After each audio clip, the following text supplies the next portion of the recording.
Prestes. Sejam todos bem-vindos, à primeira aula do Programa M, uma iniciativa da Secretaria Estadual da Mulher, em parceria com o Instituto Promundo. Essa primeira aula é da região serrana, do estado do Rio de Janeiro, trazendo temáticas que vão promover muita reflexão. Temáticas ainda pouco discutidas no estado do Rio de Janeiro, no Brasil, eu acho como um todo, né, Luciana? Mas que vão promover desconstruções e novas formas de pensar, sobretudo os técnicos que atuam no enfrentamento à violência contra a mulher. Eu estou aqui com o Luciano Ramos, nosso professor, a Luísa Tanuri também, uma professora que está aqui. Espero que os municípios que estão presentes tenham feito uma boa viagem. Estou aqui com a Soraya Cavalcante, minha colega de trabalho. Vou passar a palavra aqui para o Luciano Ramos.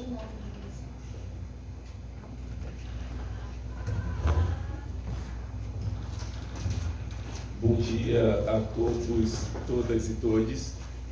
Primeiramente eu peço desculpas pela minha voz, mas estou me curando de uma virose.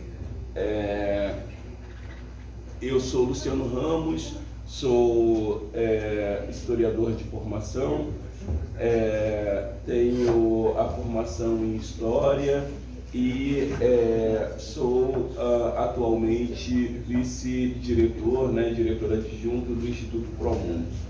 O Promundo é uma organização não governamental que existe há 25 anos, O Promundo foi formado em 1997 e desde 1997 a gente trabalha com o tema de equidade de gênero a partir de masculinidades e de paternidades, Nós trabalhamos com homens e meninos para que homens e meninos se tornem aliados para a prevenção de violências baseadas em gênero e que, de alguma forma, mobilizem outros homens, outros meninos, na perspectiva de relações baseadas em equidade de gênero.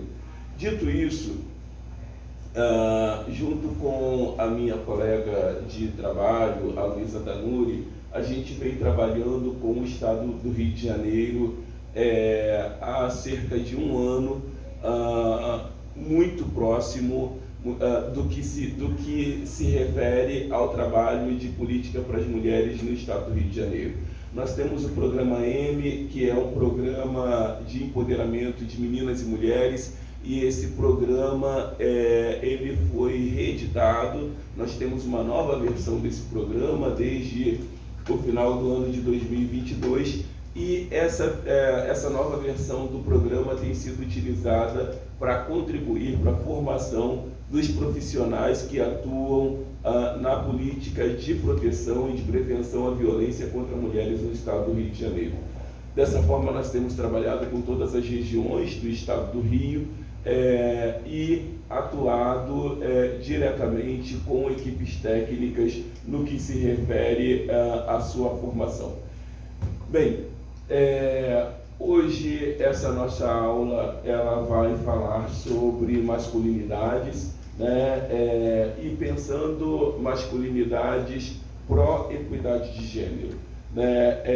A gente tem trabalhado já há algum tempo com o estado do Rio de Janeiro a partir do tema de masculinidades, e as outras aulas que se seguem, elas estão dentro do material do Programa M. Dito isso, feito esse contexto, eu vou começar falando um pouco para vocês sobre masculinidades, mas na perspectiva de gênero, entendendo que masculinidade está no guarda-chuva de gênero, mas muitas vezes quando a gente fala de gênero, olha-se muito para o âmbito das feminilidades e não entendendo masculinidade como um tema que está abarcado nesse guarda-chuva. Bem, dessa forma, eu gostaria de começar fazendo um histórico sobre o tema de gênero dentro da sociedade mundial. Gênero é uma temática que inicia, né, a gente tem gênero sendo discutido inicialmente a partir das décadas de 30 e 40 pelos movimentos feministas, né? Gênero começa a ser discutido mundialmente pelos movimentos feministas nas décadas de 30 e 40, e esse é um caminho que vai sendo feito, né, até ele chegar à academia, quando chega apenas na década de 60. Né? Gênero é uma temática que chega à academia na década de 1960 e levado pelos movimentos de mulheres, levado pelos movimentos feministas, ele vai ocupando espaço, né, na cena social e na cena acadêmica. Em 1970 é que o tema de masculinidades começa a ser discutido, né, pelos teóricos franceses, pelos teóricos norte-americanos. A gente tem o tema de masculinidades começando a ser discutido.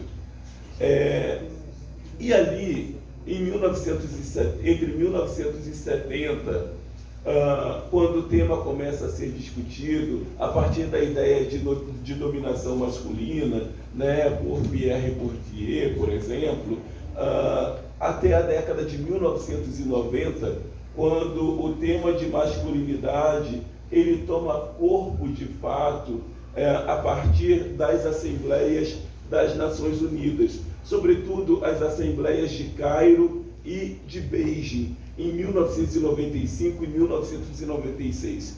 Essas são as duas assembleias da ONU que fazem com que o tema de masculinidades ocupe espaço na cena social, né? E ele ocupa espaço na cena social para ser discutido dentro do arcabouço de gênero. Ali, na década de 90, que o tema de masculinidade ele toma corpo social a partir do arcabouço de gênero. Bem, por que é importante a gente fazer essa análise, né? Isso é importante, sobretudo, para a gente entender que há mais ou menos 27, 28 anos é que a gente está discutindo gênero, masculinidade, enquanto um tema abarcado no guarda-chuva de gênero. Masculinidade toma corpo de discussão na sociedade mundial em 1995 e 1996. Ou seja, a gente tem menos de 3 décadas de discussão sobre masculinidade no mundo. Por que isso é importante? Né? É importante para a gente entender que, historicamente, um tema que ocupa os espaços de discussões há 3 décadas é muito pouco, ou quase nada. Né? 3 décadas de discussão sobre masculinidade frente a uma sociedade organizada historicamente durante séculos por meio de um formato patriarcal é pouco demais para a gente ter uma mudança tão efetiva. E é por isso que hoje, por exemplo, a gente ainda se percebe dando passos tão curtos no que se refere ao tema de masculinidades no mundo. Bem, dito isso, a gente precisa pensar o seguinte: o tema de masculinidades ele também começa, né, a ocupar espaço de discussão, por exemplo, com algumas teóricas, como a Connell, por exemplo, né, que vai começar a discutir masculinidades, e ela tem um livro lançado na década de 90 que fala sobre masculinidades hegemônicas, né, onde ela começa a fazer uma discussão inicial importante sobre masculinidade. E aí, é importante a gente não perder de vista uma questão importantíssima, que masculinidade ainda no singular, começa a ser discutida, começa a ser abordada na década de 1970, 1980, ali pelos teóricos franceses e teóricos estadunidenses. Tá? Isso é importante para a gente não perder de vista e vocês vão entender por que isso mais à frente. Na década de 90, a gente tem o tema emergindo de forma mais intensa. Porém, quando a gente vai avançando no tema de masculinidade, né, e aí é muito interessante, né, quando a gente começa a pensar masculinidade, é importante a gente entender que, por exemplo, Simone de Beauvoir, né, que quando ali na introdução de O Segundo Sexo, né, ela citando uma frase de François Poulan, ela diz o seguinte: tudo que tem sido escrito pelos homens acerca das mulheres deve ser suspeito, pois eles são ao mesmo tempo juiz e parte. Porque tem uma coisa interessantíssima da gente pensar, que quem escrevia sobre as mulheres e que tinham espaços de vozes para escrever sobre mulheres eram homens. E aí é quando a Simone de Beauvoir começa a dizer, olha, vamos ficar atento, porque tudo que está escrito pelos homens e pelas mulheres deve ser considerado suspeito, porque eles são juiz e parte ao mesmo tempo, né? E aí, segundo né, a própria Simone de Beauvoir, o problemático disso é que toda a história das mulheres foi feita pelos homens, e nesse sentido, o problema da mulher sempre foi um problema de homens. Então é importante a gente também entender isso, né? Que quem escreve a história coloca seu ponto de vista, né? Quem escreve a história escreve a partir de si mesmo. Então um homem escrevendo sobre mulheres, ele está falando a partir de si, ele não está falando a partir dela. Por isso essa importância da gente discutir um lugar de fala, né? Que é um tema tão específico e que a gente vem falando sobre isso há um bom tempo. Uma pessoa branca não pode escrever sobre uma pessoa negra, porque ela está escrevendo sobre si mesma, né? Ela não tem lugar de fala para isso. Então, homens escrevendo sobre mulheres, eles estão falando de si e não delas. Por isso que eu jamais teria lugar de fala para discutir feminilidade. Eu tenho lugar de fala para discutir masculinidade. E discutindo masculinidade, eu estou discutindo masculinidade para que outros homens se tornem aliados para a redução das violências baseadas em gênero. Então, esse é o meu lugar aqui hoje com vocês. É essa discussão que eu estou implementando com vocês. Bem, dito isso, a gente vai começar a avançar sobre algumas questões específicas, né? Se a gente pensa sobre as masculinidades, a Connell, ela fala uma coisa muito interessante, né? Ela acreditava que o tipo de insegurança poderia motivar uma política pró-feminista por parte dos homens. Ou seja, a insegurança desses homens é tão grande que eles pegam a temática e querem atuar sobre uma temática que não é deles, né? E outro ponto importante da gente pensar é o seguinte: como é que se organiza esse modelo de masculinidade que a gente tem, né? Até então, a gente só conheceu um modelo de masculinidade, né? Se a gente parar para pensar, qual é o modelo de masculinidade que a gente conheceu até hoje? É um modelo de masculinidade violenta, é um modelo de masculinidade que se organiza em torno do falo. Isso é importante a gente pensar, tá? A masculinidade, tal como ela existe e ela emergiu para nós até hoje, ela é falocêntrica. Esse é um ponto importante da gente pensar. Os homens organizados a partir da masculinidade hegemônica, eles são falocêntricos. O que eu quero dizer com isso? Eles se organizam em torno do próprio pênis. Vou explicar. Desde a infância, a gente percebe os meninos, quando estão frequentando os espaços de banheiro, por exemplo, né, nessa história de perceber o seu pênis em relação ao pênis do outro. Vocês querem ver uma coisa? Eu trabalho, obrigado, Luiz. Eu trabalho há algum tempo com profissionais de saúde. E os profissionais de saúde, eles sempre reclamam que os homens não buscam a saúde preventiva. Os homens não frequentam o UBS, homens não vão procurar exames de prevenção, não fazem um check-up anual. Mas tem uma coisa que faz com que os homens corram imediatamente para o posto de saúde, para o UBS, que é quando eles estão com alguma infecção sexualmente transmissível. Quando, de alguma forma, o pênis está infeccionado, porque o grande receio desses homens é perder o pênis. Porque perder o pênis para eles é perder a masculinidade. A masculinidade, ela se concentra no falo.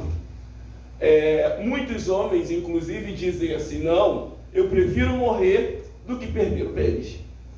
Mas, ao mesmo tempo, tem uma coisa muitíssimo interessante, que há um número muito grande de homens que acabam perdendo o pênis no Brasil por não cuidarem do pênis. Ao mesmo passo que a masculinidade é falocêntrica, esses homens também se relacionam muito mal com o autocuidado. Estou dizendo isso para mostrar para vocês o seguinte: a relação que os homens têm, por exemplo, com armas, é uma relação falocêntrica. A relação de poder para os homens é uma relação falocêntrica. Você precisa mostrar que você é homem. Quem nunca ouviu essa frase, né? Você precisa mostrar que você é homem. Quando a gente diz para os meninos desde cedo, né, filho, você não pode apanhar na escola. Se você apanhar na escola, você também vai apanhar em casa. Você vai apanhar 2 vezes, né? Outra coisa é quando a gente diz para os homens, e aí, isso, a gente diz para os meninos isso, né? Isso que você está carregando no meio das pernas, você é homem, homem não chora. Já ouviram essa frase? Muitas vezes a gente já ouviu e já disse essa frase, né? Por quê? Porque o machismo, ele é estrutural, gente. Isso é importante a gente pensar. O machismo é estrutural. A grande diferença é que mulheres não produzem o machismo, mas elas reproduzem em alguma medida. Porque os meninos, em muitas situações, também são cuidados pelas mulheres. Então, na prática, essas mulheres também reproduzem o machismo, tá? E aí existe uma diferença entre produzir e reproduzir. Mulheres não produzem, mas elas reproduzem, né? Tem uma escritora chamada Manuela Dávila, que ela vai dizer o seguinte, que o machismo é uma grande piscina. Ou você está mergulhado nessa piscina, ou você está molhando a sola dos pés. Mas, de alguma forma, todos nós somos afetados pelo machismo. Todos nós. Eu sou, vocês são, nós todos somos. O nosso papel é de ter uma vigilância frequente para não desenvolver práticas machistas. Mas todos nós estamos sempre afetados pelo machismo. Quando a gente diz, por exemplo, essa menina foi assediada, mas qual era a roupa que ela estava usando? Isso é uma prática machista. Mas por que essa menina estava andando na rua a essa hora? Isso é uma prática machista.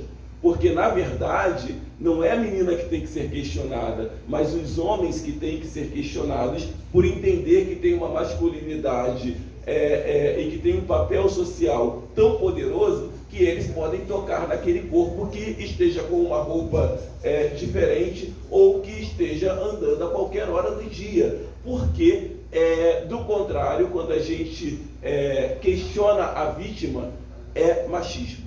Então, na prática, todos nós, em algum momento e de alguma forma, estamos desenvolvendo práticas machistas e reproduzindo práticas machistas. Bem, digo isso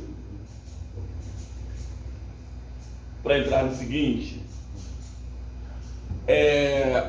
Bem, se a gente pensa que a masculinidade, ela, tal como existe, ela está organizada a partir de práticas machistas, a gente precisa pensar o seguinte. Tem eu vou trazer aqui 2 teóricas uma norte-americana chamada Bell Hooks, outra colombiana chamada Mara Viveiros Vigoya. E eu quero trabalhar a partir delas de agora em diante com vocês. Bell Hooks tem um livro chamado A Gente é da Hora, que quem não conhece eu indicaria conhecer e comprar. Nesse livro da Bell Hooks, ela começa a falar sobretudo sobre os homens negros norte-americanos. E ela vai dizer assim, olha, a gente precisa ficar atenta, porque mulheres negras e homens negros precisam entender que a luta contra o racismo é uma luta ainda maior do que a luta contra o machismo. E a gente aliar essas duas pessoas, porque a diferença existente entre homens negros e mulheres negras é muito menor do que o abismo criado entre homens brancos e mulheres negras, ou entre homens brancos e mulheres brancas. E aí eu quero aqui abrir um parêntese para tratar com vocês sobre 2 pontos. Eu peço desculpas, eu vou levantar porque acho que vai me ajudar. Desculpa. Foi, tá. E aí, ela diz o seguinte, eu vou tentar trabalhar esse exemplo da Bell Hooks com vocês agora para verificar bem evidente no que eu quero dizer, tá? Vamos pensar a partir da lógica de marcador social de renda. Quando a gente está pensando no marcador de renda, se a gente pensar a diferença de renda entre homens brancos de classe média e mulheres brancas, é uma diferença muito grande. Você tem ali uma coisa em torno de R$5.000, R$10.000, é uma diferença considerável entre um homem branco e uma mulher branca. Mas se você pensa a diferença de renda entre um homem negro e uma mulher negra, é uma diferença pequena. É uma diferença pequena. É uma diferença de R$500, R$600, R$1.000, no máximo, eu diria. E aí, a Bell Hooks está dizendo o seguinte, gente, as mulheres negras precisam entender que elas estão muito mais próximas dos homens negros do que as mulheres brancas dos homens brancos, do que os homens brancos das mulheres negras. Existe um abismo ali. Dessa forma, é muito mais viável uma mulher negra conseguir convidar um homem negro para lutar junto, para aliar-se com ela. Fechei o parênteses da Bell Hooks e vou para Mara Viveiros Vigoya. Mara Viveiros Vigoya vai dizer o seguinte: é preciso minar uma ideia de uma masculinidade abstrata, desencarnada e universal. Queria que vocês se prendessem a esses 3 pontos específicos. É preciso minar a ideia de uma masculinidade abstrata, desencarnada e universal. Bem, o que a Mara Viveiros está dizendo com isso?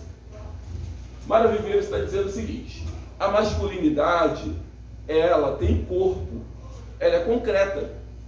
A masculinidade não é abstrata, não é algo que está por aí. A masculinidade tem corpo, ela tem concretude. Eu estou aqui, eu sou um homem, estou aqui. Essa masculinidade tem concretude. Essa masculinidade, ela ocupa uma territorialidade. Ela não é universal. Ela ocupa espaços. Uma coisa é ser um homem em Duque de Caxias. Outra coisa é ser um homem na Zona Sul do Rio de Janeiro. Outra coisa é ser um homem na região serrana do Rio de Janeiro. Outra coisa é ser um homem na região dos lagos do Rio de Janeiro. Por que eu estou dizendo isso? Porque isso vai responder uma coisa que vocês muitas vezes falam, que muitas pessoas muitas vezes falam, que é essa ideia de que homem é tudo igual. Já ouviram essa frase ou já falaram essa frase, correto? Homem é tudo igual. Mara Viveiros Vigoya, que é, para mim, uma das mais sensacionais teóricas sobre masculinidade, vai dizer pra gente que não, homem não é tudo igual. A gente precisa olhar para o homem enquanto um indivíduo concreto, que ocupa um território e que está encarnado. Uma coisa é você ser homem numa comunidade periférica, ser um homem favelizado. Outra coisa é você ser um homem que ocupa um apartamento na Vieira Solto, no Rio de Janeiro. É bem diferente. Entendem? Isso não é a mesma coisa. Não é a mesma coisa.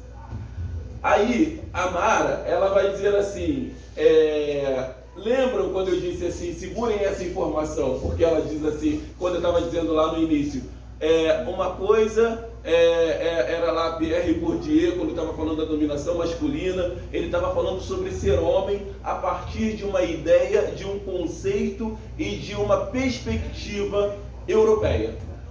Ele é um homem francês, ele estava falando da sua perspectiva, ainda que ele tivesse feito uma pesquisa na Argélia sobre o que é ser homem para uma comunidade específica, ele estava falando a partir do seu lugar. A própria Simone de Beauvoir diz isso, né? Quando eu estou falando sobre alguma coisa, estou falando da minha perspectiva, estou falando do meu lugar, né? Dito isso, a gente vai fazer agora uma passagem importante. Aí a Mara vai dizer assim, é impossível dizer que os homens colonizados definiram o que é ser masculinidade no mundo. É impossível dizer que um homem colonizado no Brasil tenha decidido o que é ser homem, que não foi. Vou trazer, agora eu vou fazer coxas de retalhos aqui conosco, tá? Que é o seguinte, tem um pesquisador, historiador, chamado Laurentino Gomes, que escreveu um livro chamado, ele escreveu 3 livros, chamado Escravidão. Escravidão 1, Escravidão 2, Escravidão 3. No 3º livro, Laurentino Gomes chegou a uma conclusão que nós já tínhamos, houve um genocídio da população negra que foi sequestrada de Europa. Ele levou 3 livros para chegar a essa conclusão que a gente já tinha. Laurentino Gomes, em uma parte do livro, ele diz assim, essas pessoas negras que foram sequestradas da Europa eram carregadas em navios negreiros. Nesses navios negreiros, esses homens e essas mulheres vinham na mesma posição. Eles vinham deitados, eles não podiam se mover, eles vinham imóveis. Ali, eles faziam suas necessidades fisiológicas, ali eles eram tratados de forma animalizada. O que acontece? Laurentino Gomes diz o seguinte ainda, que os tubarões começaram a mudar a rota para seguir os navios negreiros, tamanha quantidade de corpos negros que eram atirados no mar. Quando você faz isso com alguém, você está animalizando essa pessoa. Essa pessoa não tem valor nenhum. Ela não é vista como uma pessoa, não é vista como um ser humano, não é visto. Ela é vista como um animal. Dito isso, esses homens que são sequestrados de Europa e são trazidos para o Brasil, né? Brasil e Colômbia são 2 grandes países que recebem uma quantidade muito grande de pessoas negras sequestradas do continente africano, né? O Brasil é o país que mais recebe pessoas negras. Estou fazendo todo esse contexto e vocês vão entender por quê, tá? Esses homens, quando chegam no Brasil, eles chegam para 2 coisas. Eles chegam para ser uma força escravizada de trabalho e eles chegam para reproduzir. Eles chegam para fazerem outros escravos. Eles chegam para reproduzir. Bem, o que acontece? Passam-se os anos e no século XIX começa um diálogo sobre a modernização dos países. Ah, que maravilha! E com a modernização, com a ideia de que o país moderno era um país que não tinha negro. O Brasil, que foi o último país a abolir a escravatura, em 1888, entendeu que ser um país moderno era ser um país que não tinha negros, porque essa era a grande máxima dos países que estavam abolindo a escravatura. O que acontece naquele momento no Brasil? Os homens negros, eles já não tinham mais lugar. Se eles chegaram no Brasil para ser força escravizada de trabalho, começam a chegar os imigrantes, né? Vêm os italianos, né? Vêm os alemães, vêm todas essas pessoas para o Brasil. E se um país moderno era um país que não tinha gente preta, e por isso o Brasil precisava embranquecer, né? Essa é a grande máxima do final do século XIX. O país precisa embranquecer. Ponto.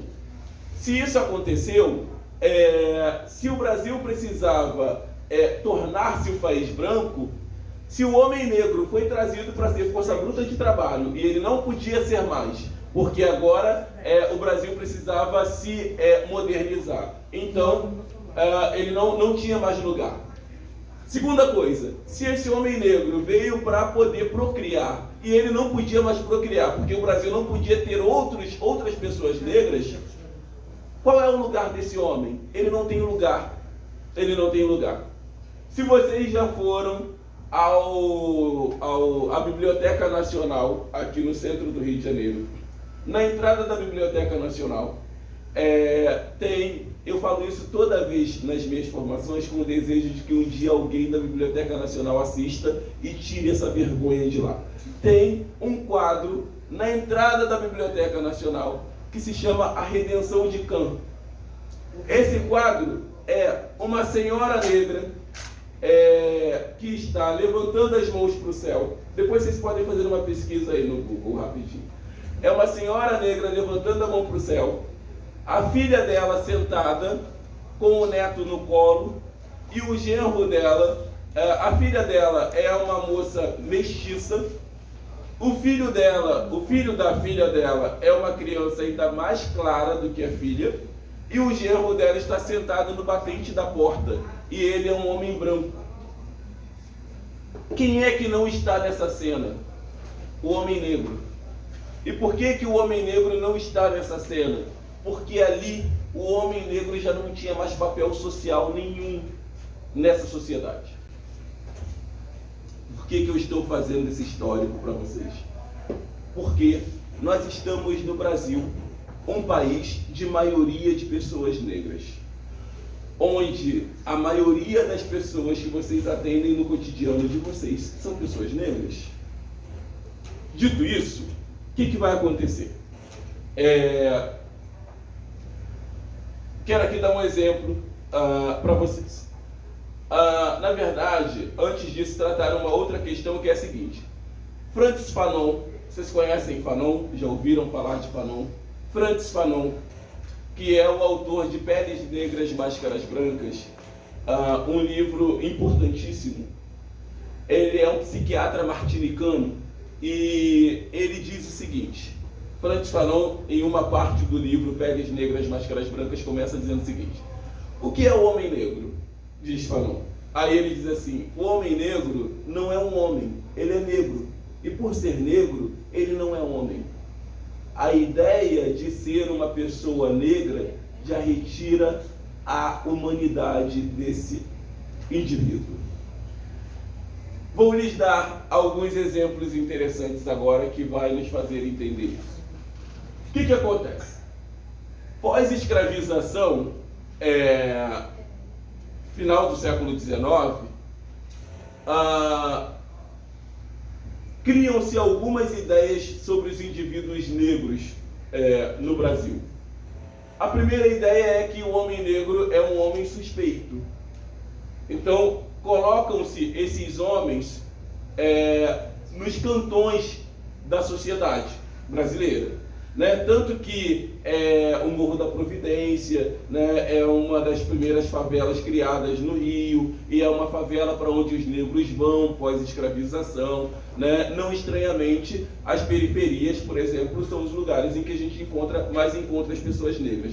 Disse para vocês que eu estou fazendo uma costura e eu estou fazendo mesmo agora, tá?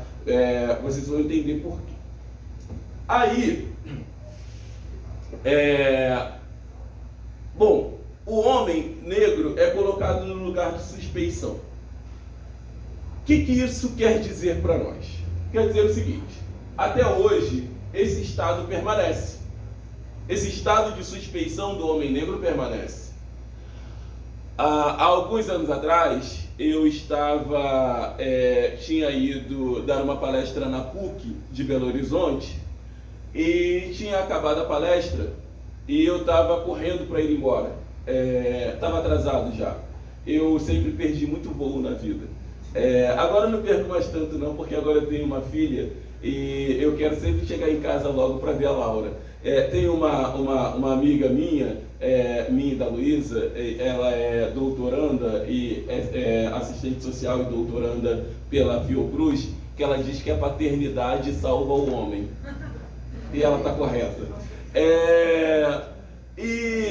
Não, na verdade ela diz que a paternidade protege o homem.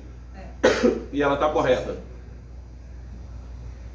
Porque existem dados que mostram que depois que os homens se tornam pais, eles se envolvem menos em briga, eles começam a dirigir com mais cuidado, porque eles querem ter mais tempo com os filhos, né?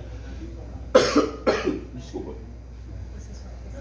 Bem, dito isso, o que acontece? Então a paternidade protege o homem.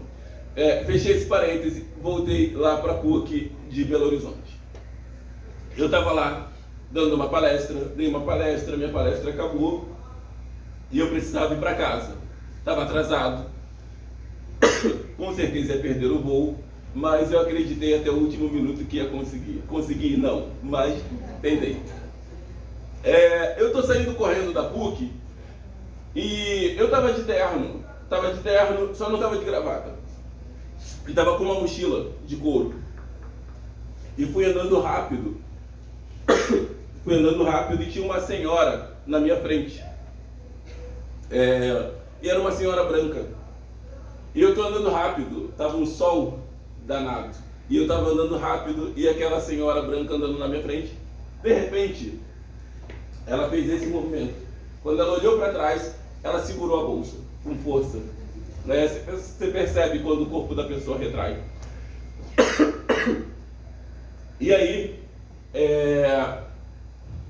ela começou a andar, olhava para trás, andava olhando para trás. E eu estava querendo era um táxi, para pegar táxi para ir para o aeroporto. Eu olhei para aquela cena e falei, essa senhora vai ter um infarto essa hora aqui, né? Com um sol danado, 2 da tarde. Eu falei, vou atravessar a rua, porque eu não quero que ela morra na minha frente. Atravessei a rua. Quando eu atravessei a rua, eu olhei para a calçada onde eu estava, e ela também. Vinha um rapaz atrás dela, era um rapaz branco. Ele estava de short, estava de camiseta, fazia calor, e estava de chinelo. Quando ela olhou para trás, ela viu que eu não estava mais ali, viu o rapaz, ela relaxou o corpo. O que eu estou querendo dizer com isso? Lembram da ideia de suspeição do homem negro? Eu sou um indivíduo em suspeição o tempo todo. Independente do lugar que eu ocupe, do espaço que eu ocupe, da renda que eu tenha, da posição social que eu esteja, eu sou um indivíduo em suspeição. Por que eu estou dizendo isso? Porque Fanon, por exemplo, vai dizer, o que é um homem negro? O homem negro não é homem, ele é negro. E ser negro já retira dele qualquer ideia de humanidade. E aí eu poderia passar com vocês um dia inteiro falando de situações em que eu vivi e que estava muito explícito que era a situação de racismo por ser um homem negro, desde o restaurante que a pessoa não vem te atender, ou as 500 vezes em que você é parado no detector de metal, etc, etc, etc. Bem, isso já retira do homem negro a ideia de humanidade. E aí, Mara Viveiros e Goya, estou voltando para Mara agora, ela vai nos ajudar a entender o seguinte, que a ideia de universalidade e neutralidade, ela foi produzida por uma branquitude masculina, que ocupa a ideia de masculinidade hegemônica. Aí a gente vai entrar no conceito de masculinidade hegemônica. Bom, o machismo é estrutural. Já passamos por isso, já entendemos isso. O machismo é estrutural. Nós somos formados numa estrutura machista. Não adianta. Enquanto estrutura, o machismo ele é estrutural e ele também é sistêmico. É importante a gente entender isso. O machismo é estrutural e sistêmico. Nós somos organizados a partir do machismo. Completamente organizados a partir do machismo. Os homens são cobrados, desde a infância, a desenvolver um modelo de masculinidade violenta, né? Aquela história de... Eu sempre digo isso, né? Que quando eu era criança, eu sou gêmeos com uma moça, e as pessoas diziam assim para mim, as pessoas da minha família, olha, você vai para a escola com a sua irmã, você protege a sua irmã. E eu só pensava assim, peraí, eu era menor que a minha irmã na época, né? Nós éramos gêmeos e eu era menor do que ela. E eu só pensava assim, como é que eu vou proteger a Luciana, né? Do tipo, o que estão me pedindo para fazer quando dizem proteja a sua irmã? Né? Ou na lógica de, filho, se você apanhar na escola, bate também. Né? Para a menina disse o seguinte, filha, se alguém te bater, procura a direção, procura a coordenação. Percebem como os sinais são diferentes, né? Os comandos são diferentes para cada gênero específico? E aí, quando a gente está falando isso no cotidiano, a gente está dando pílulas de machismo. Outra prática a menina ela tem que aprender a desenvolver todas as atividades cotidianas da casa. O menino se ele puder. Né? Ainda que nós não façamos isso, nós vamos perceber que várias pessoas com as quais a gente atende, com as quais a gente lida no dia a dia, fazem isso. Né? Outra coisa tudo que é para dentro da casa é da menina, tudo que é para fora da casa é para o menino. Né? Não, meu filho já fez o trabalho dele da casa hoje, ele colocou o lixo para fora, ou ele varreu a calçada. Né? E a menina com todas as atividades internas.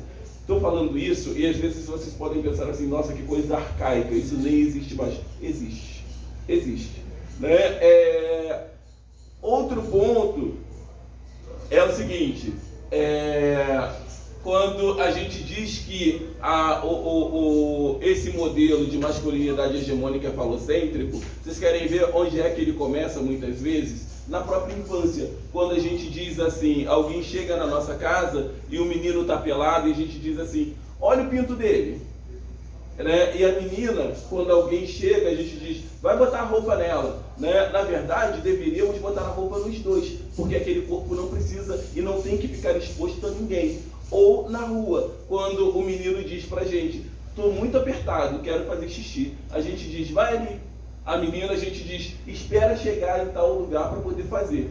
Nenhum dos dois deveria poder fazer xixi na rua. Esse menino, ele cresce, ele se torna um homem. E esse homem vai fazer xixi na rua sem nenhum constrangimento. Ao contrário, ele vai constranger as outras pessoas. Dito isso, olhando para a masculinidade hegemônica, a masculinidade hegemônica, ela é baseada no machismo, baseada nas práticas machistas, ao mesmo tempo em que ela manifesta o machismo.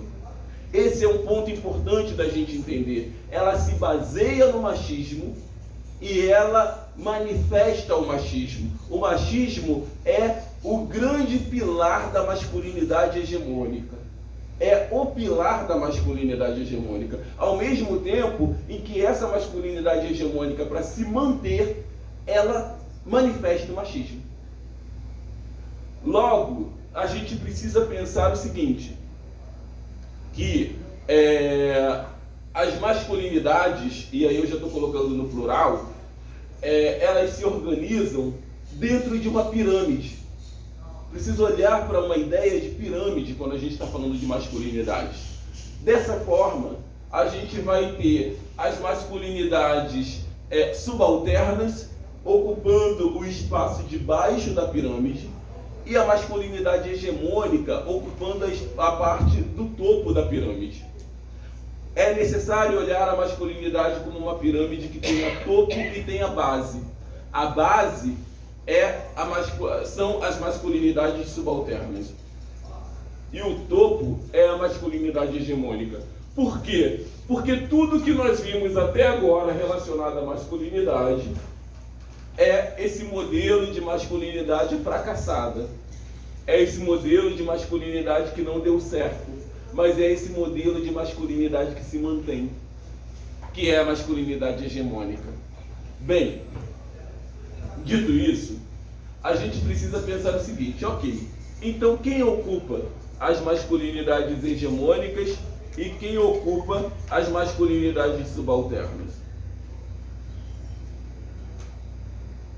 Simples e complexo. A masculinidade hegemônica, ela é ocupada e ela é organizada por homens brancos, heterossexuais, cisgênero e de classe média. Esse é um ponto principal a ser olhado. Ela tem 4 marcadores: a branquitude, a heterossexualidade, a ideia de ser um indivíduo cisgênero e a renda. Esses são os pontos principais. Quem não ocupa nenhum desses 4 lugares não está na masculinidade hegemônica. Bem, então quem ocupa as masculinidades subalternas? Os homens negros, os homens não brancos, e aí a gente está falando de indígenas e todas as outras etnias possíveis, os homens gays, os homens trans, os homens pobres e periféricos, os homens favelizados. E aí, esse problema ele estaria resolvido se fosse tão simples assim. Por isso que eu digo que é simples e complexo. Porque vocês poderão me dizer assim, vocês poderiam me pegar agora na próxima virada e dizer assim, absurdos que você está falando, Luciano, porque a maioria das mulheres que eu atendo são mulheres negras ou são mulheres que se relacionam com homens negros e esses homens são violentos. Sim, eles são. Eles são. E por que são? Porque há um diálogo dentro da pirâmide das masculinidades, onde quem ocupa a masculinidade hegemônica está dizendo para os outros o seguinte: venham para cá, ocupem esse lugar, sejam reconhecidos enquanto homens. O que nós estamos vendo até agora são os homens das masculinidades subalternas reproduzindo um modelo de masculinidade para ser reconhecido enquanto homem na sociedade. Vou trazer exemplos aqui, tá? Seguinte, grupos reflexivos com homens. Por que você acha que os homens agem com violência contra as mulheres? Por que você já agiu com violência contra a sua companheira? Porque eu disse para ela que ela não deveria sair com aquela roupa e ela saiu com aquela roupa. Vocês já viram muitas situações de mulheres que sofreram violência dos seus parceiros porque tinham saído com uma roupa que ele disse que ela não deveria sair. Não já viram isso? Já aconteceu. Vocês já chegaram lá nos espaços em que vocês atendem, né? Eu queria que ela se relacionasse sexualmente comigo naquele dia e ela não quis se relacionar. Eu cheguei em casa e queria que a janta estivesse pronta e a janta não estava pronta. O que acontece? Na prática, o que esses homens estão fazendo é a manifestação do poder, ou do micropoder. Ali, naquele ambiente doméstico, aquele homem se sente empoderado o suficiente para agir com violência contra aquela mulher. Muitas vezes é o único lugar em que esse homem se sente empoderado. E o machismo é o lugar de poder para esses homens. O machismo é onde ele se sente mais homem. Lembram daquela história que eu falava no início da nossa conversa do seja homem? Que a gente diz para os meninos, seja homem. O que é ser homem? É olhar para uma masculinidade ideal. O que é a masculinidade ideal que existe nesse nosso modelo de sociedade? É a masculinidade hegemônica, é ela que aparece. Ser homem é mandar na mulher. Ser homem é ter poder sobre essa mulher. Ser homem é ser agressivo. Ser homem é ter a última palavra. Ser homem é ser violento. Ser homem é não levar desaforo para casa. Ser homem é tudo isso. Ser homem é tudo isso. O que explica? O que explicaria para nós um homem que perde uma partida de sinuca, vai embora para casa, pega uma arma e volta para matar quem ganhou esse homem na sinuca? O que explica isso? Isso não tem explicação. É uma violência tão bizarra que não tem explicação. Esse homem não aprendeu a lidar com a frustração. Porque os meninos não são educados para lidar com a frustração. Por isso que esses homens agem muitas vezes com violência sexual. Ah, você não quer fazer sexo comigo? Ah, eu achei que queria, porque até agora, não sei, agora vai fazer. Não sabe lidar com a frustração, não sabe lidar com o não. Quantos homens que as mulheres terminam uma relação com eles e eles começam a perseguir essa mulher. A lei do stalking, né, tá aí para isso, para falar para a gente sobre isso. Quantos homens não conseguem lidar com isso e começam a perseguir essa mulher cotidianamente? Por quê? Porque não sabem lidar com a frustração. E é por isso que a gente precisa trabalhar com a masculinidade. Porque desde muito cedo a gente precisa conseguir educar os meninos para que eles entendam que existem outros modelos de masculinidade, que não esse modelo de masculinidade hegemônica fracassada que até agora apareceu. Porque é esse modelo que emergiu. É esse modelo que os meninos e os homens acham que é o modelo de masculinidade a ser seguida. E aí, gente, não há nenhuma reflexão social a partir disso. A gente precisa trabalhar letramento de gênero. Precisa trabalhar. A gente precisa trabalhar com os meninos e com os rapazes. Tem 3 janelas que a gente considera que são janelas importantes para trabalhar com os homens sobre masculinidade. A primeira janela ainda é a primeira infância. Na primeira infância, a gente pode trabalhar com os meninos nas escolas, no ambiente de educação infantil, o que é ser menino. E mostrar para esses meninos que o menino também ocupa assim o lugar do cuidado. Mostrar para esses meninos que brinquedo não tem gênero. Mostrar para esse menino que meninos e meninas brincarem juntos é saudável. Mostrar para esse menino que ele pode lidar sim com as frustrações a partir de coisas muito simples que no cotidiano deles eles poderão fazer. A outra janela é a adolescência/juventude, quando esses meninos começam a se relacionar afetivamente. Que aí é como lidar com as situações de namoro, como lidar com as situações de relações afetivas que eles tenham com as meninas ou com os próprios meninos. Como é que eles podem lidar com isso?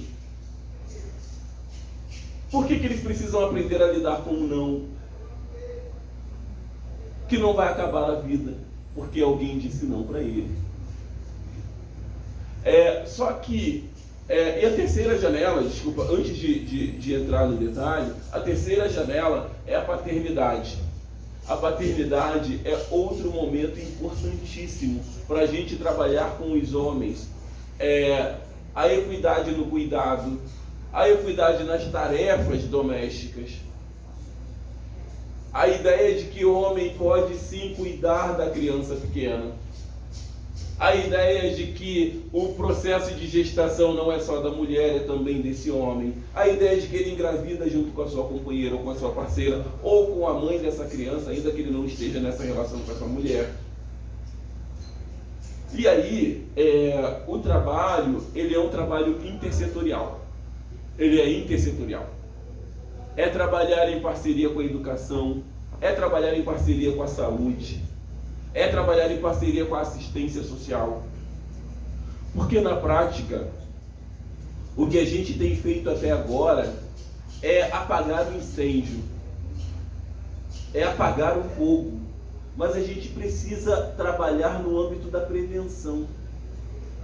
A gente precisa abordar preventivamente com esses meninos e esses homens o que é masculinidade e atuar nessa perspectiva. E nesse caso, os homens,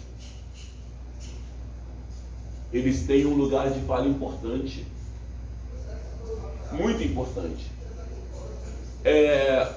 Isso a gente vai trabalhar na aula 2, então eu não vou entrar no detalhe agora. Mas tem um ponto que eu gostaria de trazer aqui para vocês, que é o seguinte: é tão arcaica a ideia de que na educação, por exemplo, a gente não possa trabalhar essas questões relacionadas a gênero. É muito arcaico. Porque quando a gente está trabalhando questões relacionadas a gênero, a gente está trabalhando com os meninos para que eles saibam lidar com as situações a partir de uma perspectiva de masculinidade saudável. A masculinidade não precisa ser esse lugar de violência, de opressão, que chega ao feminicídio muitas vezes. A gente tem os aspectos legais, e está ótimo que tenhamos, mas a gente precisa olhar para o aspecto educativo, porque esse modelo de masculinidade que a gente tem é um modelo aprendido culturalmente. É um modelo que a gente aprende no dia a dia. São aquelas pílulas, gente. Tem uma coisa que eu costumo dizer muito, que é quando a pessoa diz assim: não, porque meu marido é extremamente machista, mas meu filho não vai ser dessa forma. Eu sempre pergunto: mas vai ser criado por quem? Pelo vizinho? Porque se o nosso processo educacional é um processo também de aprender pela prática do outro, né? Se é aprender por aquilo que alguém que é referência para mim está fazendo, se esse companheiro é extremamente machista, como é que o filho não vai reproduzir isso em alguma medida? É óbvio que quando essa pessoa tiver uma ideia de consciência, né, e letramento de gênero, ele pode dizer: não, meu pai foi isso tudo, eu não quero ser. Mas até lá, em muitas situações, ele vai reproduzir. Eu já ouvi muita gente dizendo, né, não, porque tinha uma família que passava por situações, a mulher passava por situações de violência, etc. Foi para a casa de passagem e lá na casa de passagem os filhos reproduziam muitas vezes com ela a mesma coisa que acontecia em casa. Por quê? Porque esses meninos estão passando por isso no cotidiano, eles estão vivenciando isso e eles estão normalizando isso de alguma forma. Então a questão é como romper com essa ideia de naturalização, como romper com essa ideia de normalização, porque a gente precisa romper com isso. E romper com isso é entender que existem dois modelos de masculinidades. As masculinidades subalternas, elas estão o tempo inteiro sendo convidadas a reproduzir o modelo de masculinidade hegemônica para que esses homens sejam reconhecidos enquanto homens da sociedade. Exemplo, por que existem homens gays que são machistas? Porque o único momento em que esses homens gays poderão ser reconhecidos enquanto homens é quando eles exercem uma prática machista. Homens trans, que são machistas. Por quê? Porque no momento em que ele exerce esse modelo rígido de masculinidade, que é o machismo, é o momento em que ele é reconhecido enquanto homem. Vocês já viram em muitas situações pessoas famosas, né, que se tornam legisladores e que no seu processo de legislação muitas vezes agem com machismo, através do machismo, baseado no machismo. E aí, gente, é preciso a gente entender que o machismo é um pacto. O machismo é um pacto. O machismo é um pacto que se baseia em dois grandes pilares. Um é a obediência feminina. O machismo, ele se organiza a partir da obediência feminina. Essa ideia de que mulheres foram feitas para serem obedientes aos homens. O exemplo que eu dava há pouco, ele se organiza nisso. Por que você bateu na sua companheira? Eu bati porque eu cheguei em casa e a janta não estava pronta. Quando eu chego, a janta tem que estar pronta. Eu bati porque naquele dia eu queria fazer sexo com ela e ela não estava disponível para fazer sexo comigo. Ou seja, aquele corpo está à minha disposição. Ela precisa me obedecer. Por que você bateu? Eu bati porque eu disse para ela não sair com aquela roupa e ela saiu com aquela roupa. Ela me desobedeceu. Só que as normas rígidas de gênero dizem isso pra gente desde a infância. Quando a gente diz assim, você tá grávida, né? É o quê? É um menino ou uma menina? É uma menina. Nossa, é uma menina. Então ela vai ser doce, né? Vai ser amável, vai ser gentil, vai ser carinhosa, né? Muito obediente também. Porque percebem isso? Percebem como isso é cultural? Isso é cultural. E esse homem chega aos 30 anos, 40 anos, acreditando que essa mulher com quem ele se casou está ali para ser alguém a obedecê-lo. Só que essa obediência, ela toma níveis absurdos. Absurdos. E vai chegar até o feminicídio, quando esse homem vai agir com uma prática ainda mais violenta frente à não obediência desse corpo feminino. É importante trazer que um ponto do machismo também é o ódio a tudo aquilo que manifesta feminilidade. Exemplo, homofobia. A homofobia, ela se organiza a partir de um homem que não aceita de forma nenhuma que um outro homem manifeste feminilidade num corpo masculino. Que se o machismo é o suprassumo, né, se a masculinidade baseada no machismo é o suprassumo, ou seja, olha como nós somos maravilhosos, né? Os homens fazem muito essas práticas, né? Eles se adoram entre eles, né? Então assim, olha como nós somos maravilhosos manifestando esse modelo de masculinidade baseada no machismo. Se alguém rompe com isso, é inaceitável. É inaceitável. Aquele corpo não pode existir socialmente, porque ele manifesta a feminilidade num corpo que deveria exacerbar masculinidade, segundo o machismo. Aí tem um outro ponto que é o seguinte, mulheres trans, as travestis, esses corpos, mulheres trans e travestis, não podem existir socialmente. Tem um documentário maravilhoso que o governo de São Paulo fez há uns anos atrás sobre as travestis. Depois eu até posso indicar para passar na aula sobre interseccionalidades, que são as mulheres trans falando o que é ser uma mulher trans em São Paulo, né? Que algumas com 30 anos dizendo, olha, eu sou sobrevivente, porque as mulheres trans morrem ainda muito jovens e elas morrem com sinais de crueldade muito fortes. E por que isso acontece? Isso é simbólico, para que outras pessoas não façam esse mesmo movimento, para que outras pessoas não exacerbem feminilidade num corpo que deveria ser um corpo masculino. Então as mulheres trans e as travestis, elas morrem dessa forma. Desse jeito, eu estou trazendo para vocês 2 pilares relacionados ao machismo, que é o seguinte: o primeiro é o ódio à feminilidade e o segundo é obediência feminina. As mulheres precisam obedecer. E outra coisa é: nenhum corpo pode demonstrar a feminilidade, a não ser que seja um corpo de uma mulher com sexo biológico fêmea. Entendem isso?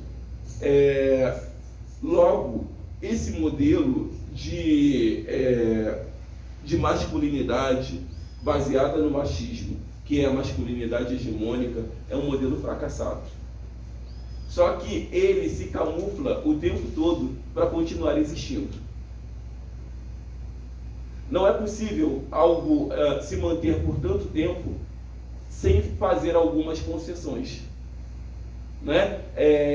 A gente tem aí governos que se perduram por muitos anos fazendo concessões. Você precisa fazer concessão. Dessa forma, vão existir alguns modelos, né, de homens que ocupam esse lugar da masculinidade hegemônica, mas que fazem algumas concessões.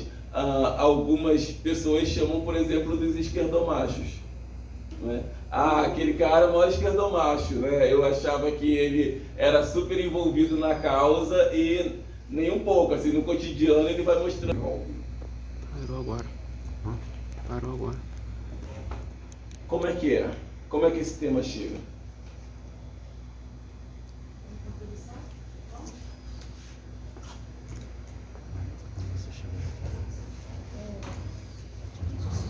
Acho que dá pra juntar depois.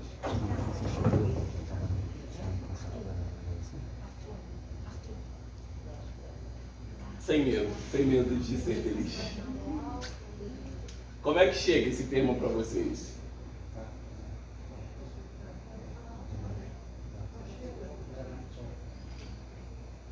É um tema muito refletido nos espaços.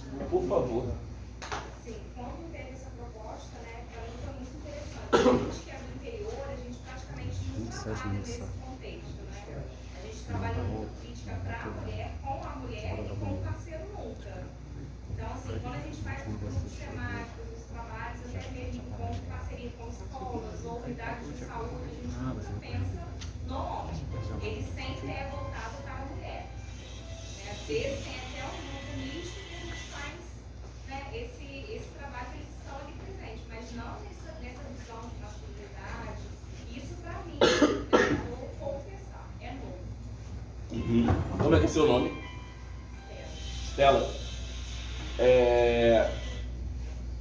Então, Estela, super interessante você trazer isso. Realmente é uma temática muito nova, né? E acho que ela chega como uma temática desafiadora também, né? Porque na prática é muito, eu vou usar um termo aqui, mas quero ser bem compreendido, tá? Porque não tô simplificando nada, mas é muito mais comum a gente olhar para a vítima da violência, né? Porque é o que está gritando na nossa frente, né? Tem uma pessoa sofrendo violência, essa pessoa precisa ser atendida, acolhida, ou mesmo no âmbito da prevenção, como é o grupo que mais sofre violência, eu vou trabalhar com esse grupo para fortalecer esse grupo.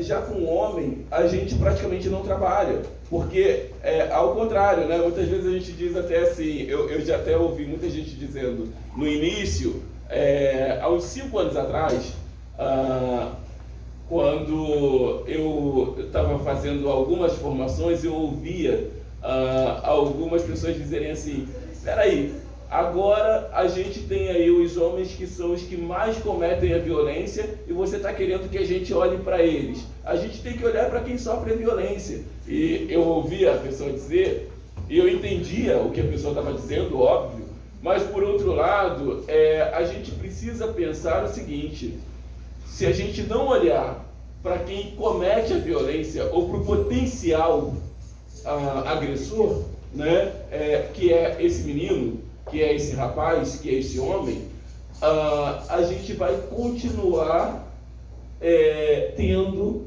as situações de violência ocorrendo e batendo na nossa porta o tempo todo.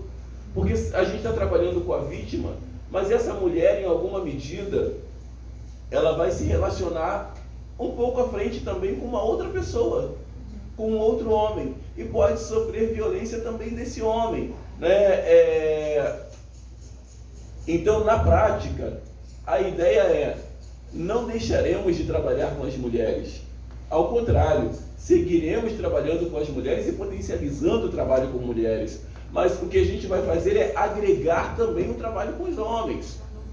É uma nova perspectiva, exatamente, é um novo olhar, é uma nova mirada, sabe? Eu vou seguir fazendo isso daqui porque tem que ser feito, deve ser feito, não posso parar, mas eu vou também trazer esses aqui. Porque, e com esses, eu vou trabalhar de forma preventiva. E aí é que eu falo do trabalho intersetorial. É ali que eu vou trabalhar também na escola. É ali que eu vou trabalhar também no posto de saúde. É ali que eu vou trabalhar com os outros parceiros. E aí, gente, eu tenho dito muito isso assim, para educadores, para gestores da educação, que a educação ela tem um papel muito importante. Não dá para a educação dizer que essa é uma questão que as famílias têm que resolver em casa, porque como vai resolver em casa se muitas vezes essa família também não tem letramento de gênero nenhum para trabalhar masculinidade com aquele menino? Sabe? E dessa forma, a gente precisa pensar que, aí tem um ponto que a gente vai trabalhar mais na segunda aula, mas agora a ideia é que quando a gente faça trabalho com homens, é de fazer separado das mulheres. Porque quando a gente junta os grupos, não funciona. E por que não funciona? Porque as mulheres que muitas vezes não têm, não conseguem ter o direito de fala no seu cotidiano dentro de casa, se ela conseguiu levar o companheiro até ali, aquele é o momento que ela aproveita. Sabe? E aí ela vai querer falar e descascar aquele companheiro dela. Ela não está errada. Só que ele vai olhar aquele grupo como um lugar de lição de moral e ele não vai voltar. Vai promover a mudança. Exatamente.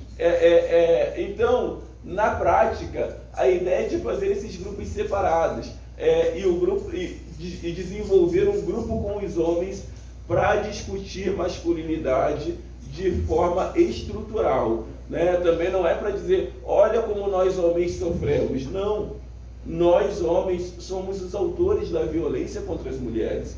E nós estamos aqui porque nós queremos olhar para outras perspectivas de desenvolvimento de masculinidade. Entendem? Essa a ideia também, porque há um movimento, né, que o pessoal chama de grupo de broderagem, que é de homens se encontrando, se reunindo para dizer assim, nossa, olha como nós somos mal compreendidos pelo mundo, e que não é. Nós desenvolvemos violência, nós produzimos e reproduzimos violência contra as mulheres, mas nós estamos aqui porque nós queremos entender qual é a forma de fazer essa mudança de chave e, ao mesmo tempo, convocar outros homens para esse lugar. Esse é o ponto, viu? Você tinha levantado? Então, meu nome é Ana Elza, sou assistente social, historiadora, sou de Nova Friburgo. Eu, pegando o gancho na sua fala, eu acho de vital importância o homem ter esse espaço. Não para nós, técnicas, alimentarmos a cultura machista. Exato. Não é isso. Para trabalhar com esse grupo de homens tem que ter expertise para tal. Exato. Senão a gente só vai fazer trocadilho. Exato. Eu entendo que essa mulher, quando chega no CREM, as meninas aqui do CREM, daqui a pouco eu vou falar, ela é vítima de violência. Uhum. Agora, ela ali, de uma certa forma, ela está sendo tratada. Uhum. E a gente, além dela chegar ali com essa violência, se nós não tivermos expertise, a gente acaba violentando essa mulher outra vez. Exato. Tá? Porque ela é cuidada, às vezes ela é retirada da sua família, ela é colocada num abrigo, lá com as crianças, em toda uma outra realidade que foge dela. Uhum. Ela às vezes não vai ter celular, ela não vai ter o quarto dela, ela não vai ter a televisão dela, enfim. Pode ocorrer um outro tipo de violência. E esse homem, que eu trabalhei 10 anos na casa da criança e do adolescente, com crianças vítimas de todo tipo de violência, a gente chama ele de alegado autor. Esse alegado autor, esse suposto autor da violência, ele está por aí. Essa mulher, de uma certa forma, ela vai ser inserida de volta na sociedade, ela, de uma certa forma, ela conseguiu entender a violência, ela pode procurar não entrar mais num relacionamento violento, enfim. Agora, esse homem, ele não é cuidado, ele está na sociedade, ele continua produzindo com outras mulheres.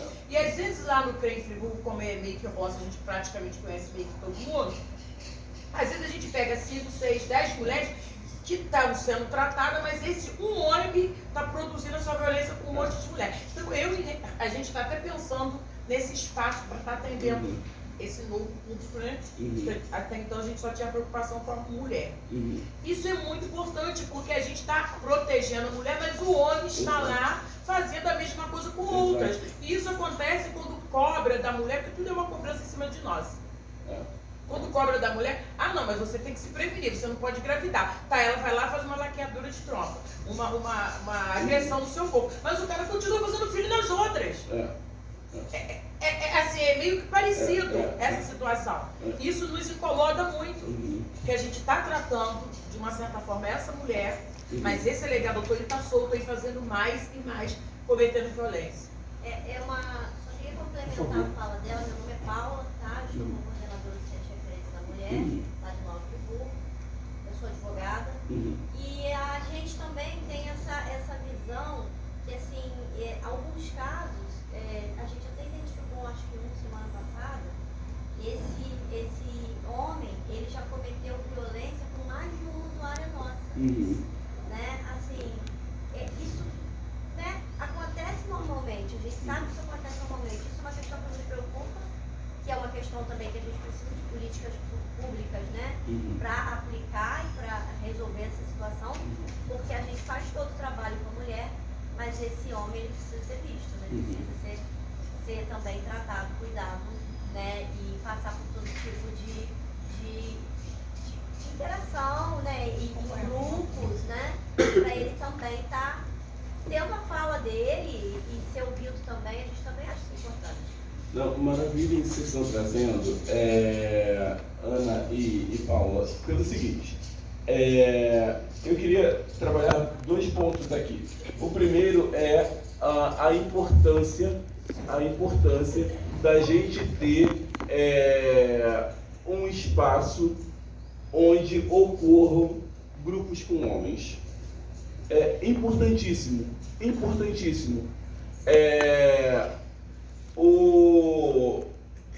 Esse ponto, ele é extremamente necessário para que a gente tenha homens revendo os seus aspectos de masculinidade. E na próxima aula a gente vai trabalhar modelos de grupos com homens. Outro ponto importante é o seguinte, e aí é que eu digo que a educação ela tem um papel fundamental. Por quê? Porque a gente pode ter no ensino fundamental e no ensino médio algumas atividades com meninos e rapazes para discutir elementos de masculinidades, que acontece muitas vezes, né? Eu já vi isso acontecer muito em escolas, por exemplo, quando alguém diz assim, não, trouxemos aqui o agente do posto de saúde ou a agente do posto de saúde que fez uma palestra sobre gravidez na adolescência. A sala estava cheia, foi ótimo. Agora as meninas só engravidam se quiser. Aí tem vários erros aí nessa percepção. O primeiro aí eu pergunto assim, mas quem estava na sala? Não, as meninas ficaram todas. Aí eu sempre digo assim, mas espera aí, uma relação entre um menino e uma menina é uma relação baseada no poder.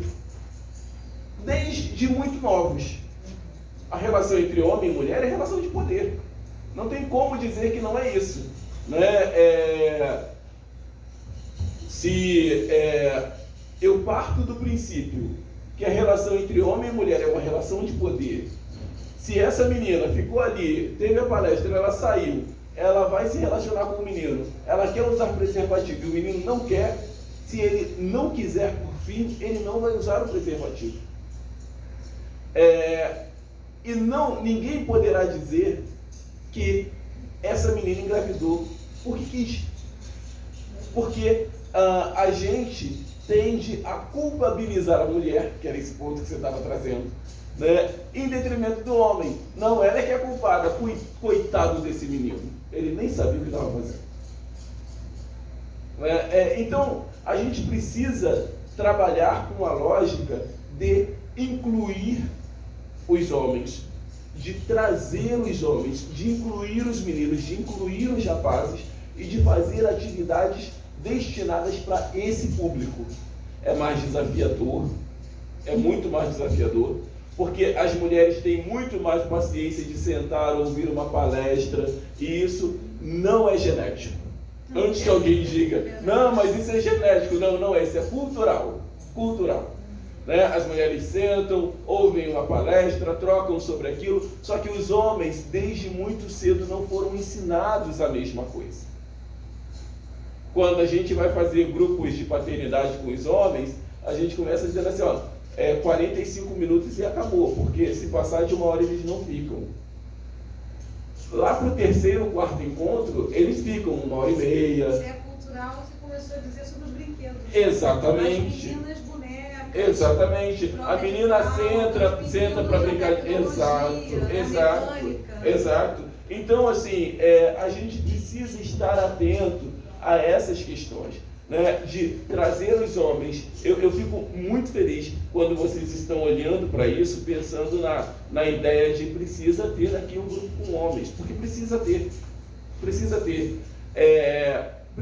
ali um grupo com homens que tragam temáticas interessantes para que discutam com os homens elementos importantes.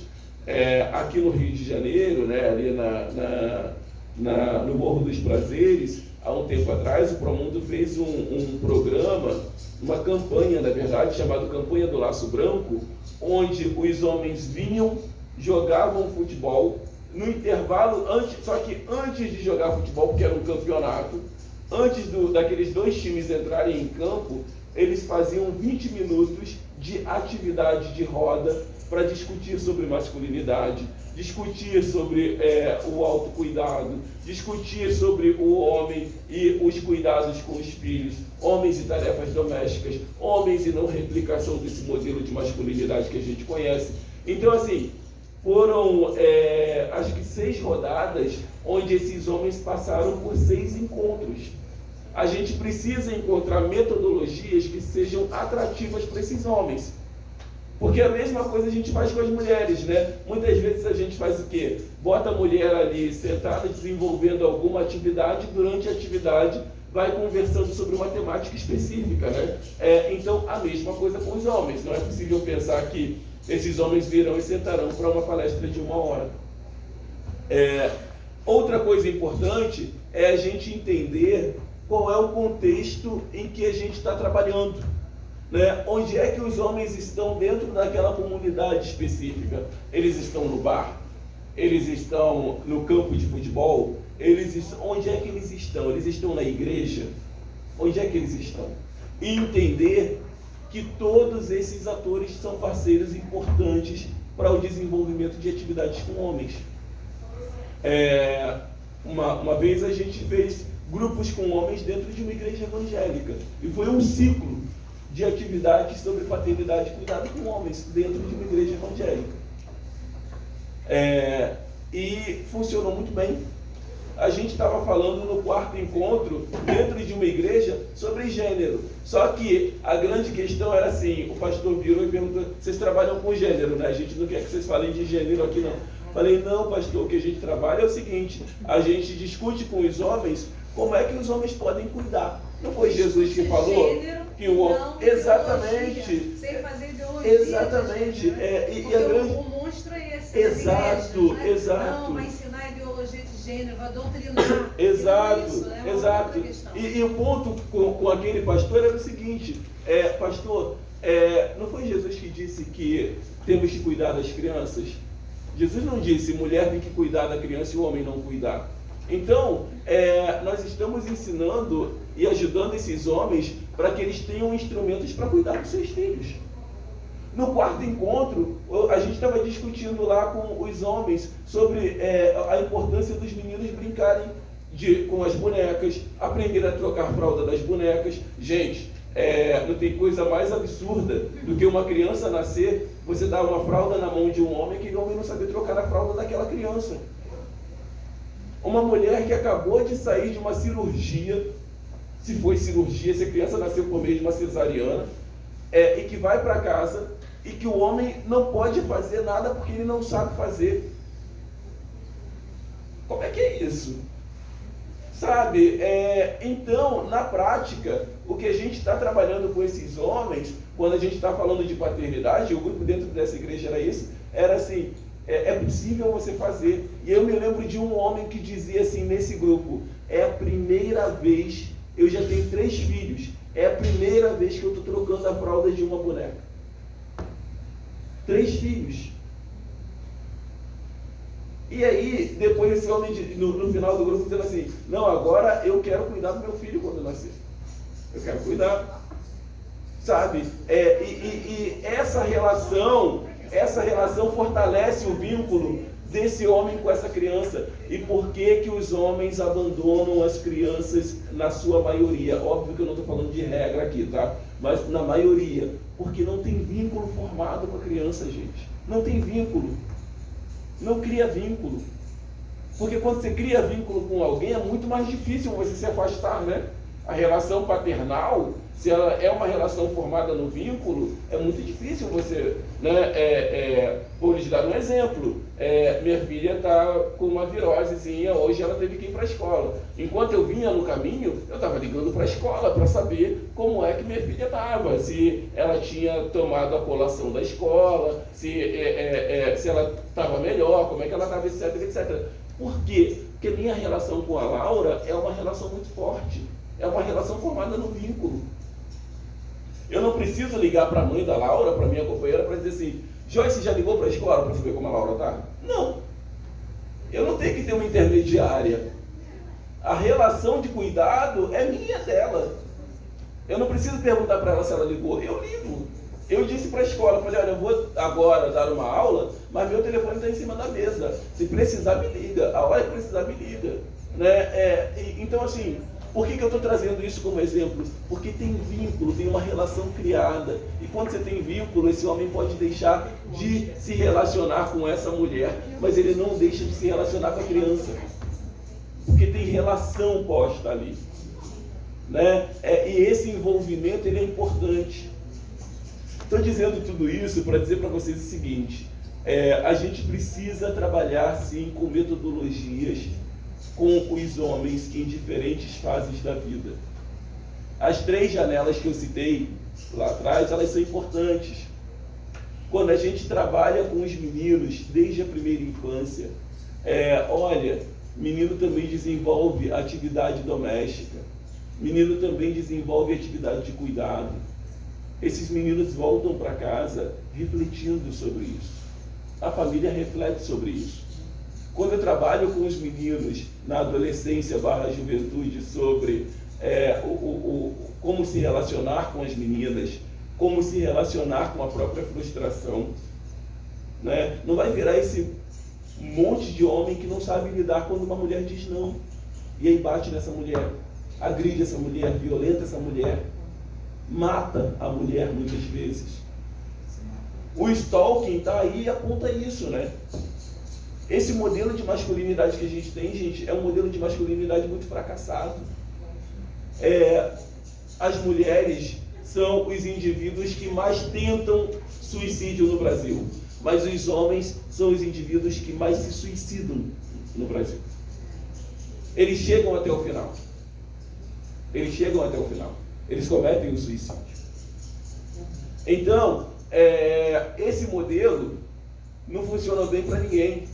Os homens são os indivíduos que mais se metem em violência no trânsito. São os que mais morrem por armas de fogo. São os que mais morrem em brigas de bar. Então, assim, ninguém pode me dizer que esse modelo de masculinidade deu certo. Não deu certo. Não deu certo. Qual é a ideia, então, nesse momento? É inverter a pirâmide. Aquela pirâmide que eu falava é inverter a pirâmide. Invertendo a pirâmide é mostrar para esses homens, por meio de grupos que a gente está aqui falando, que existem outras masculinidades possíveis. Que para ser homem você não precisa violentar ninguém. Que para ser homem você não precisa demonstrar superioridade, exercer superioridade, se entender como um indivíduo superior, achar que você é um indivíduo superior.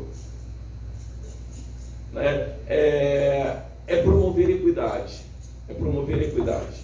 E promovendo a equidade, a gente chega um dia a um ideal de sociedade mais igualitária. Então, mais alguém tem alguma questão que queira trazer? Só reforçar, não é na Paula, social Ana Paula. de referência da mulher. Eu acho que esse caráter preventivo que a Lei Maria da Penha tem, e hoje em dia, eu acho que ainda está muito aquém, né? Eu acho que tem que ser mais trabalhado nas escolas, reforçar essa sua ideia de começar lá do pequeno, porque quando nós vamos esse mês de março, pra gente é o mês que mais demanda, né? Da gente lá em Nova Friburgo.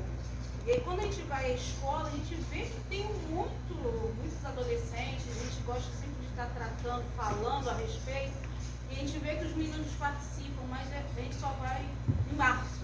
Então, assim, nos outros 11 meses de escola não existe a discussão. Eu acho que deveria ter alguém nas escolas que provocasse mesmo essa discussão para que se trabalhasse essa questão. Em Campos, a gente viu uma experiência muito interessante numa escola. Né? Vocês lembram o nome daquele projeto? Campos tem uma experiência onde numa escola de ensino médio, uma professora chamada Bia,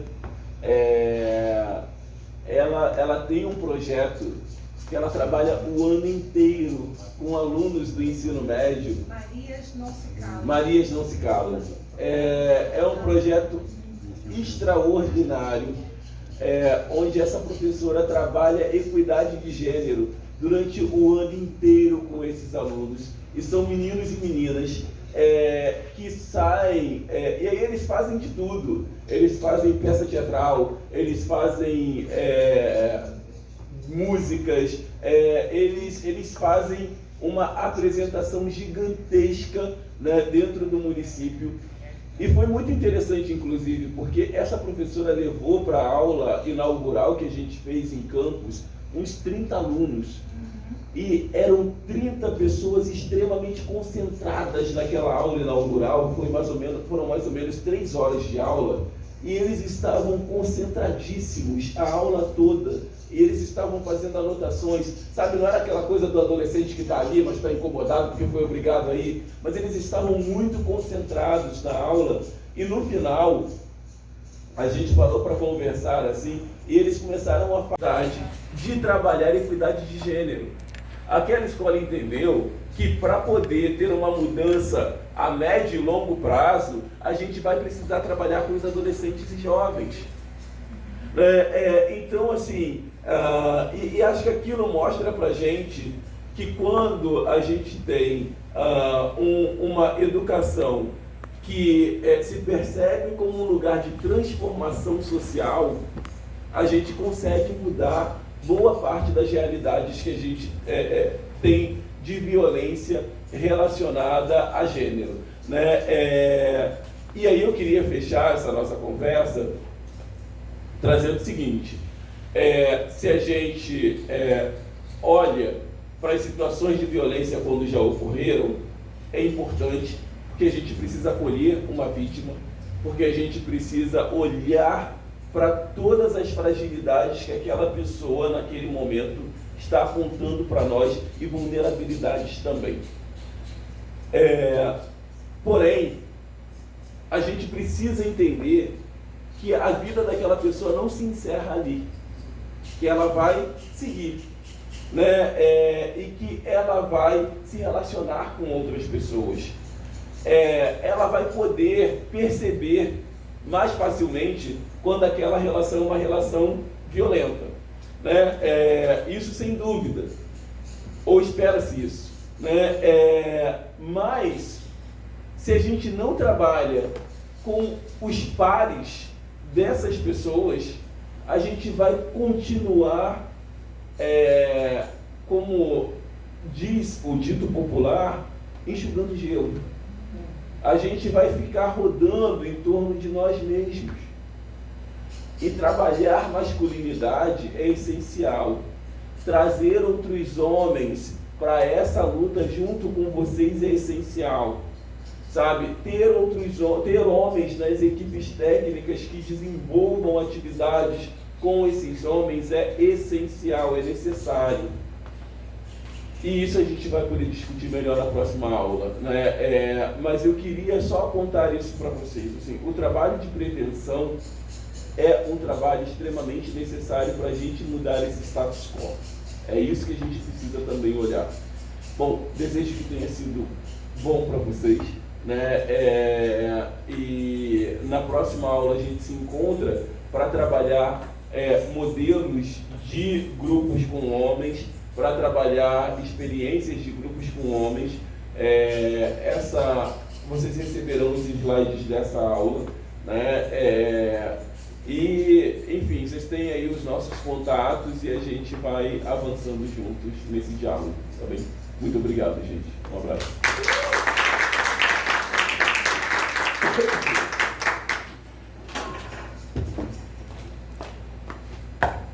Prometo ter mais energia também na próxima aula.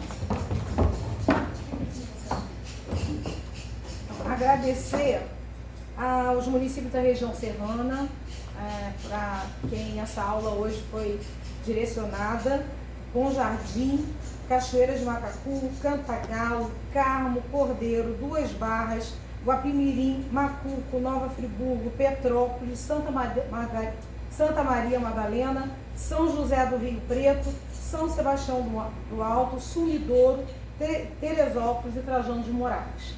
Obrigada a presença dos municípios aqui, obrigada a todos os municípios que se mobilizaram. Um vídeo vai subir para o canal do YouTube da Secretaria Estadual da Mulher. Então, quem não teve a oportunidade de estar aqui hoje, de se deslocar, são muitas atividades em seus municípios, a Secretaria Estadual da Mulher providenciou a gravação e vocês poderão assistir.